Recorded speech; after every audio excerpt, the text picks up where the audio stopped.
The fresh election on October 17th. In the memo, Chebukati demands a raft of explanations, including why a password was created in his name and used to access the results transmission system. Chebukati also wants an explanation why the KM's kits used in the election were not locked to specific locations as had been agreed. He also raised questions why some forms used in the election did not have security features as agreed between the IEBC and their printer, Al Ghurair. The memo comes in the wake of sharp divisions in the commission following Chebukati's move to sideline key people in the secretariat in a new election project team. Our senior political affairs reporter Duncan Haimba begins our coverage of the Chebukati memo. For the last several weeks, Ezra Chiloba has been on many lips in the country, with critics of IEBC accusing him and the secretariat he heads of being at the center of everything that went wrong with the August 8th presidential election. But now he is in the eye of a storm right inside the Electoral Commission. In the leaked memo from the Commission Chair Wafula Chebukati dated 5th September, shortly after the Supreme Court had nullified the August 8th presidential election results, Chebukati is demanding answers for 12 hard questions.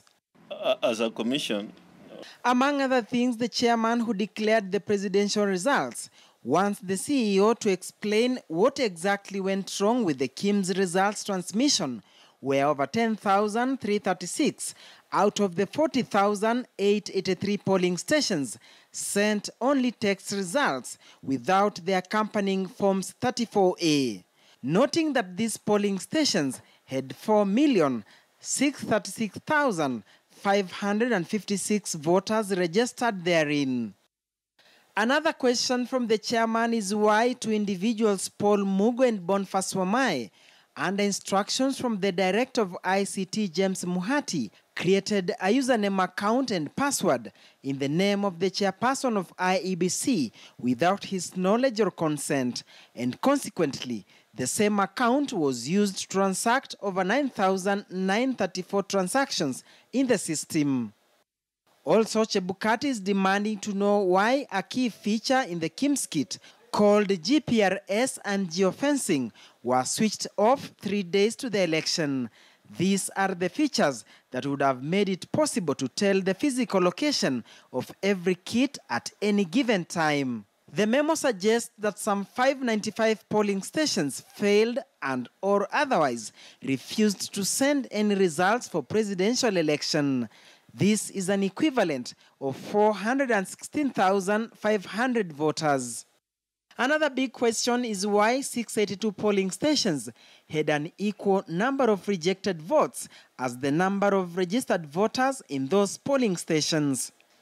The CEO is also asked to respond and explain what happened to printed forms that were meant to have approved security features.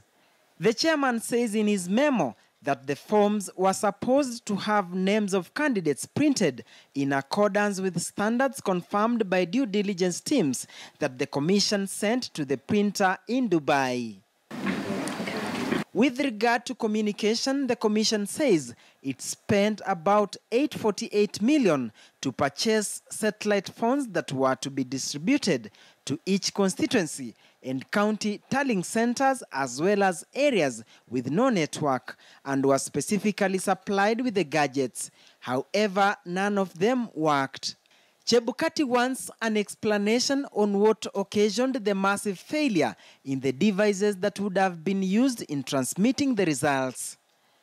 On IEBC servers used, whose service providers were based in France, Chebukati seeks an explanation as to why the commission adopted and used a porous file server system to transmit Forms 34B instead of creating and using a secure IP address, which made it easy for individuals to manage accounts on each other's behalf, a clear security risk. But the memo also points to what could be another scandal in the making. The commission says it had contracted a company, MFI, to avail printing and scanning machines across the country for use on 8th August. A response and an explanation is demanded on whether the machines were supplied fit for the purpose as contracted, and where they were veiled and failed to work, the CEO has been asked to explain the failure. The high-voltage letter from IEBC Chair Wafula Chebukati to CEO Ezra Chiloba brings to the fore a looming major showdown between the Commission and the Secretariat as commissioners seek to absolve themselves from blame over the nullified presidential election results. Who will carry the Supreme Court cross? That is the elephant in the room. Duncan Hemba, KTN News. Meanwhile, a section of commissioners at the IEBC have responded to the now controversial internal memo claiming that it was not sanctioned by the Commission's plenary.